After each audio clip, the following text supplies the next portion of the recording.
maior campanha pública de imunização, eu vou dizer para vocês, do mundo. Não é?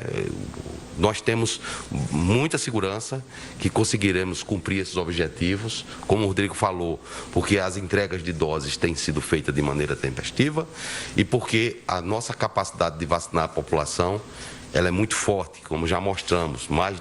Em vários dias, superamos 2 milhões de brasileiros vacinados diariamente. Então, para que isso aconteça, é necessário que sigamos juntos, que a orientação do PNI ela seja cumprida na ponta.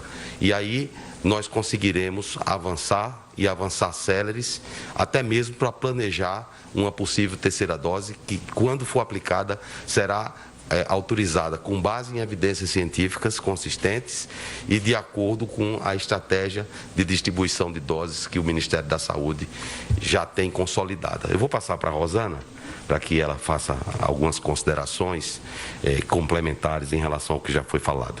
Rosana. Obrigada, ministro.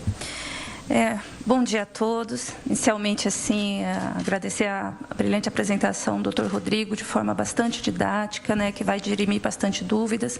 Mas eu gostaria de reiterar o seguinte: o Ministério da Saúde, em momento algum, mudou a metodologia em relação ao Plano Nacional de Operacionalização das Vacinas, ou seja, a entrega a todos os estados e municípios. Lembrando que metodologia nada mais é que o caminho, a via para a gente realizar algo, e o método nada mais é que um instrumento.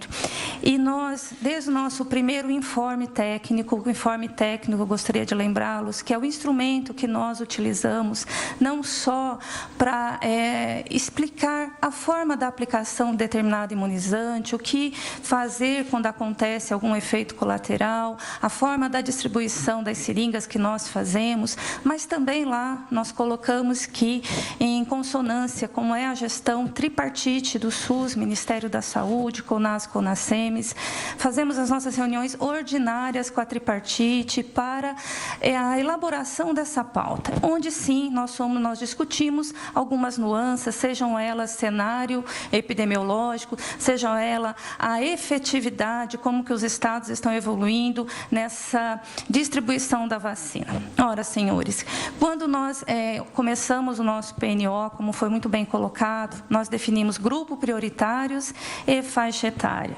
Nós, naquela época, escassez das vacinas, não só aqui no nosso país, mas mundialmente, nós priorizamos, como o nome mesmo fala, os prioritários, pelos atributos elencados pelo Dr. Rodrigo, e continuaríamos fazendo a faixa etária. O que aconteceu no nosso 20º informe, nós colocamos também em consonância com a reunião da Comissão Intersetorial Tripartite de maio e que nós iniciaremos concomitantemente, em ordem decrescente, a vacinação da população por faixa etária, naquela época, abaixo de 50 anos até 18 anos.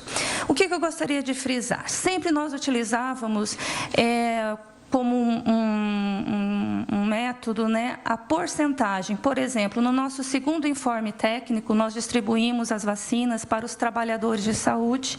Isso foi quantificado, a quantidade desses trabalhadores de saúde por estado, e nós não distribuímos de imediato 100% por cada unidade. Por quê? Vários fatores entram nesse sentido. Não só a quantidade, a logística também, e o tempo que nós queremos imunizar. Ou seja, nós mandamos lá, nesse segundo informe, o nosso objetivo era 23% dessa população. Esse 23% foi acordado nessas reuniões.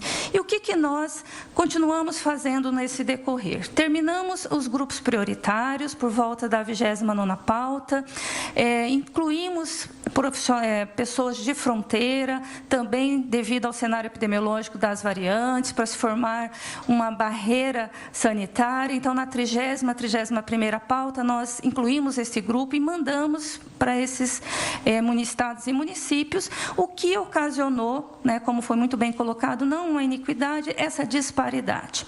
E aí analisamos, como instância administrativas que somos, sempre revemos os nossos processos, né, isso é nosso dever enquanto gestores, e observamos que o cenário epidemiológico estava praticamente estável, né, apesar das outras variáveis, e várias demandas. A nossa secretaria é uma secretaria recente, mas nós nos deparamos com várias demandas, tanto de gestores questionando por que determinados estados estavam a vacinar uma população numa faixa etária bem inferior a 40 anos, como nós estávamos enviando, e até pessoas enviaram esses questionamentos aqui ao Ministério da Saúde. Paramos, fizemos essa fotografia, analisando várias variáveis, principalmente no que tange ao cenário epidemiológico, e resolvemos fazer essa equiparação e nada mais do que utilizamos coeficientes. Esses coeficientes nada mais é que são porcentagens, ou seja, na faixa etária de 18 anos a mais,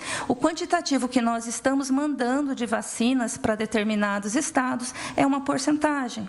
Então, dessa forma, eu gostaria de reiterar que não houve mudança na metodologia, no método. Ele sempre foi grupo prioritário, faixa etária e se utilizava porcentagem. A diferença é que nós temos que obedecer um princípio maior que rege toda a gestão do SUS, que chama-se equidade, e ela, como o nome mesmo diz, ela tem que ser sempre buscada e preservada.